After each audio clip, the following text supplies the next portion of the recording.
We haven't seen Tsarnaev for quite some time, not since his arraignment, right?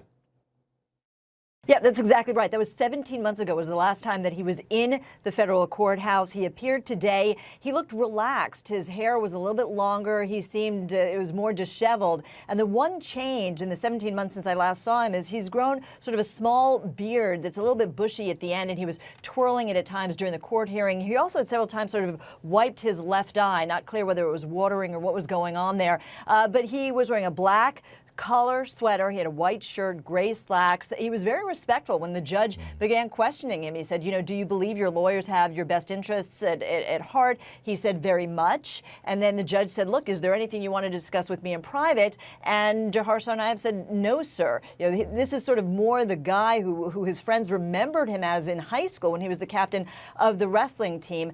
We really thought that this was going to be rather uneventful, but in fact, there was a woman who stood up and began shouting in Russian, Don. Yeah. Was that the only dramatics in the courtroom? I understand there may have been a couple of instances where people erupted? Well, there really was. First of all, you had victims of the marathon bombing in the courthouse, sitting there at the left of the courthouse, just watching what was going on. And as a matter of fact, one man had stopped by two women who were outdoors basically saying, you know, there's no evidence that Dzhokhar Tsarnaev had been set up. Well, this is what he did. At one point, he actually took his prosthetic leg off and he started shaking it at the women. And he said, you want proof? Here's your proof.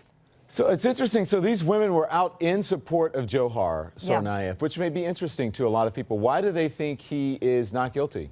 Well, a lot of them don't believe that there's enough evidence. They believe he's been set up by the FBI. As a matter of fact, the woman who stood up and started screaming out in Russian, she is actually the mother-in-law of a friend of Tsarnaev's. The man's name is Ibrahim Todashev. He was apparently implicated in a triple murder that came out soon after this whole bombing. And while he was allegedly writing a confession, he lunged at FBI agents and he was shot dead. Well, this was his mother-in-law. She was screaming at the court, stop killing innocent people. Stop killing innocent boys. And she basically said, you know, Dzhokhar, stay strong. There are supporters here for you. So there was really a lot of fireworks going on there that people did not expect. But one woman said it really well. She said, you know, and she was injured in the bombing. She said to me after court, she said, the reason I came was not to see Tsarnaev. The reason I came was that so Tsarnaev would see us. He didn't win. And we, in fact, are now stronger because of what's happened, not weaker, which was the alleged intent of this bombing, Don. Before I let you go, what's next here, Deb? Well, the judge has to make a couple of rulings on several motions that are outstanding. The trial is set to begin in January, but once again, Dzhokhar's lawyers are going to try to postpone or delay the trial. They just say there's so much evidence they need the time to go through it.